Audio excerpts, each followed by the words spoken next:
میں بڑے افسوس کے ساتھ کہتا ہوں مراد علی شاہ صاحب نے اس روز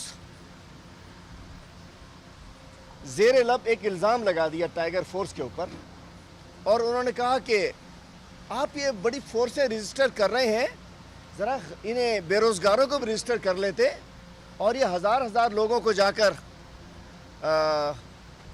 ہزار لوگوں کو جا کر اکٹھے کرنا یہ کرمنل ہے۔ تو میں مراد علی شاہ صاحب آپ سے کہہ رہا ہوں کہ شاید آپ کی انفارمیشن، چونکہ آج کل آپ خود بھی سیلف کوارنٹائن میں ہیں، سیلف آئسولیشن میں ہیں، ایک ویڈیو میسج کے لیے آپ باہر آتے ہیں، جبکہ دیکھیے سلام ہے ہمارے گورنر سندھ پر، جب اس نے دیکھا کہ میرے سندھ کے لوگ پریشان ہیں، میرے سندھ کے لوگوں کو ہمارے کپتان نے جو پیسے بھجوائے تھے 12,000 روپے، میری ماؤں کو، میری بیٹیوں کو، ہماری بہنوں کو، ہمارے بزرگوں کو، اس کے اندر جیالے بیچ میں آ گئے ہیں کمیشنیں وصول کرنے کے لیے، اپنے جھنڈے لگا کے، اپنے کیمپ لگا کے۔ تو گورنر صاحب گئے تاکہ لوگوں کو جو اس 12,000 امداد کے درمیان میں کوئی جیالہ نہ آ جائے، کوئی کمیشن ایجنٹ نہ آ جائے، کوئی اور نہ آ جائے، کوئی کرپٹ نہ آ جائے، کوئی سسٹم نہ آ جائے، تو وہ نکلے۔ اور آپ نے کہہ دیا کہ جی گورنر نے کورونا لگا دیا۔ مجھے اس قسم کے سیاسی بیانات پر بہت افسوس ہوا۔ میں نہیں سمجھتا تھا کہ یہ بے نظیر بھٹو صاحبہ کی کوئی تعلیمات کا حصہ ہو سکتا ہے، یہ شہید ذوالفقار علی بھٹو کی تعلیمات کا حصہ ہو سکتا ہے، یہ تو نہ جانے کس کی اومنی کی تعلیمات کا حصہ تو ہو سکتا ہے کہ کسی کو آپ نے الزامات لگا دیے۔ رزاق میمن صاحب کو کہا جتنے لوگ ہیں سب کو کوارنٹائن کر دو، سب کو ٹیسٹ کرا دو، سب کو بند کر دو۔ کل جو ایک ٹی وی کی رپورٹ کے مطابق ٹی وی پہ چلائے کہ 30 لوگ سی ایم ہاؤس کے ان کو ٹیسٹ پازیٹیو آیا ہے۔ اللہ تعالیٰ ان سب کو شفا یاب کرے، راشد ربانی صاحب کو شفا دے۔ لیکن کیا یہ 30 لوگوں کا ذمہ دار پھر کون ہے؟ شاہ صاحب کیا آپ ہیں؟ آپ کے وزیر صاحبان ہیں؟ آپ کا خراب سسٹم ہے؟ مطلب دیکھیے یہ قدرتی آفت ہے، کسی کو بھی لگ سکتی ہے۔ اللہ تعالیٰ ہم سب کو، آپ سب کو، پوری قوم کو محفوظ رکھے اس سے۔ لیکن اسٹیٹ گورنر کے اوپر الزام لگا دینا کہ وہ کورونا پھیلا رہے ہیں، یہ قابل شرم بھی ہے۔ تو مراد علی شاہ صاحب پرسوں آپ نے کہا کہ جی کاش آپ اس بے روزگار فورس کو رجسٹر کر لیتے، تو الحمدللہ 26 لاکھ کے قریب سندھ کے لوگ رجسٹر ہونے کے بعد 12,000 روپے انہیں مل چکے ہیں، اور تقریباً یہ 34 ارب پہلے فیز میں ملنے ہیں، تو 31 لاکھ رجسٹریشن ہوگی۔ ملک میں تو 1 کروڑ 20 لاکھ ہونی ہے۔ تو براہ کرم آپ گلا کہتے تھے کہ ہم تو 20 لاکھ راشن دینا چاہتے ہیں، ہمیں ڈیٹا نہیں ملا۔ تو شاہ صاحب آپ میں سے کوئی صحافی بھائی ہو پریس کانفرنس کرے تو چاند بھائی آپ جو صحافی ہوں ذرا سوال کر دیجئے گا کہ حلیم عادل شیخ نے کہا ہے کہ ڈیٹا موجود ہے 26 لاکھ کا، آج بھی ایک سنگل کلک کے اوپر آپ راشن دینے والے بنے، 26 لاکھ کا ڈیٹا ہم دینے کو تیار ہیں۔ آپ نے جو کہا کہ ہمارے پاس ڈیٹا نہیں ہے، نہیں تو ہم راشن ضرور دیتے، تو شاہ صاحب آپ راشن دینے والے بنیے۔ 26 لاکھ کا ڈیٹا تو احساس میں موجود ہے، سنگل کلک پر موجود ہے۔ اب بھاشن دینا بند کر دیجئے، راشن دیجئے۔ بھاشن سے پیٹ نہیں بھرے گا، راشن سے پیٹ بھرے گا۔ اور یہ کلیم کہ ہم آپ کو ڈیٹا نہیں دے رہے، تو ڈیٹا موجود ہے۔ تو برائے کرم نہ ٹائیگر فورس کو ہٹ کیجئے، نہ ان غریبوں کو ہٹ کیجئے۔ دوسرا میں کہنا چاہتا ہوں، احساس پروگرام الحمدللہ اس میں 1 کروڑ 20 لاکھ لوگوں کو پیسے ملنے ہیں۔ اس کے بعد راشن پروگرام کی رجسٹریشن سٹارٹ ہو چکی ہے، اور جو بے روزگار مزدور ہوئے ہیں ان کے لیے بھی رجسٹریشن ان کی سٹارٹ ہو چکی ہے۔ اور اس کے علاوہ ایک اور شوشہ آ گیا، سیاست نہ کیجئے، برائے کرم امداد کیجئے۔ جیسے میں کہتا ہوں بھاشن نہ دیجئے، راشن دیجئے، اسی لیے میں کہتا ہوں کہ سیاست مت کیجئے، امداد کیجئے۔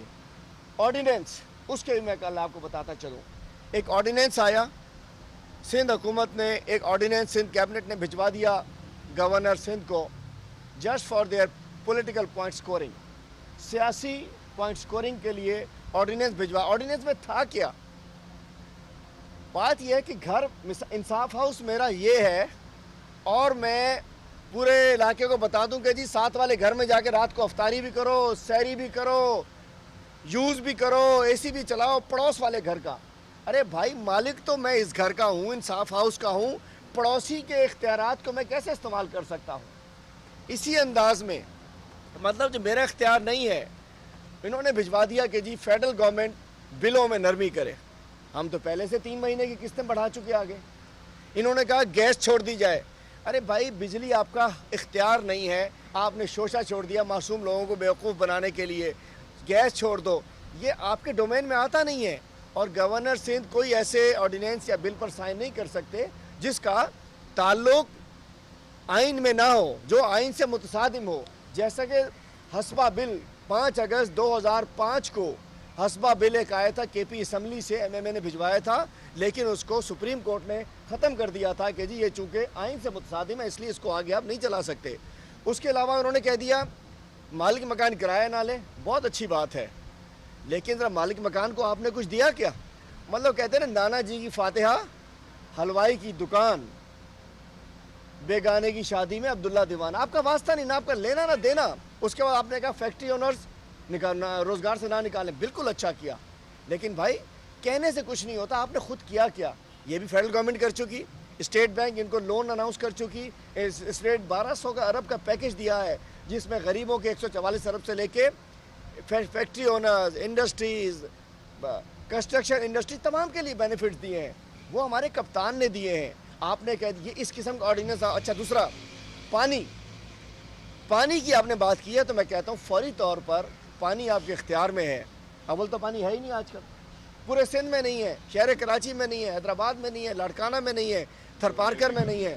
تو پانی ایک آپ کے اختیار میں تھا، آرڈیننس کر کے ایک ٹوپی ڈرامہ کیا گیا، آرڈیننس گورنر صاحب کو بھیج کر ایک سیاسی پوائنٹ سکورنگ کے لیے بات کی گئی. دیکھیں شاہ صاحب، میں آج پھر کہہ رہا ہوں، ہم آپ کے ساتھ پرسوں کی پریس کانفرنس پہ میں آپ کے خلاف اس قسم کی باتیں نہیں کرنا چاہ رہا جو آپ ہمارے خلاف کر دیتے ہیں. ہم آپ کے ساتھ چلنے کو تیار ہیں، لیکن اپنی نیت بھی ٹھیک رکھیں، اپنے طریقہ کار بھی ٹھیک رکھیں. اور دوسرا میں بات کہنا چاہتا ہوں، ہاسپٹلس کی بات چلی کل ایک بڑی زبردست. سب سے پہلے تو میں جس انداز سے ایک چینل کے خلاف کراچی کی سڑکوں کے اوپر کراچی میں ایک پیڈ لوگوں سے چوکنگ کرائی گئی اور سعید غنی صاحب نے جو گندی زبان استعمال کی، اگر آج اے آر وائی کے خلاف کی گئی ہے تو کل کسی بھی چینل کے خلاف ہو سکتی ہے، غلط ہے. میں کہتا ہوں کہ آئینہ ان کو دکھایا تو برا مان گئے، یا دوسرا کہتے ہیں چور کی داڑھی میں تنکا. ایشو بتایا انہوں نے کہ جی کیا اگر کسی چینل نے آپ سے کہہ دیا کہ 5,500 ارب کا بجٹ آپ کے پاس آیا پچھلے 8 سال میں 18ویں ترمیم کے بعد، 5.5 خرب کا بجٹ، آپ نے کیا کیا؟ آپ نے کیا کیا؟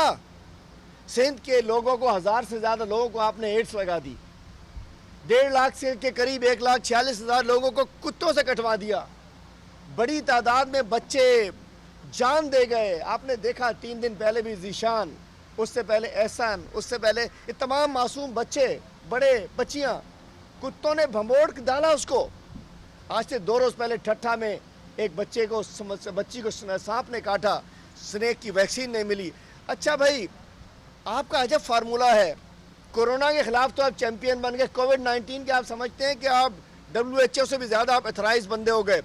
مطلب کتوں کو ریبیز کے ویکسین نہیں دیں گے، کورونا ختم کر سکتے ہیں ہم.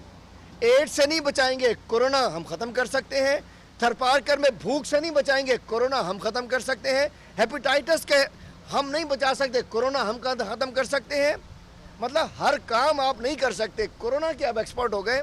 اسی لیے ہم کہتے ہیں ہمیں کچھ سازش کی بو آتی ہے. اب عذرا پیچو صاحبہ انہیں اپنی ہیلپ لائن یا تو 2 نمبر 6 کروڑ کا صوبہ، اتنی آپ کی نااہلی کہ آپ نے 2920 کو اور ایک موبائل کا نمبر دے دیا. 3 نمبر 6 کروڑ کی آبادی کے صوبے میں. اگر آپ سیریس ہوتے آپ کو ایک ہیلپ لائن دینی چاہیے تھی، 1122 1155. مطلب کوئی فری کال کر سکتا.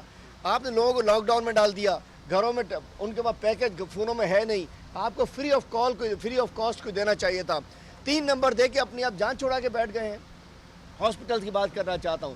ڈاکٹر فرقان شہید، ایک وہ ڈاکٹر راجیش پتہ نہیں کون ہے سول ہاسپٹل کے، اس کے اوپر ڈال کر جان نہیں چھڑائی جا سکتی. وزیر اعلیٰ صاحب، اس کا جواب آپ کو دینا پڑے گا، آپ کی وزیر صاحبہ کو دینا پڑے گا. ڈاکٹر فرقان کی شہادت آپ کے سسٹم کی ناکامی ہے، آپ کی ناکامی ہے، آپ کی نااہلی ہے.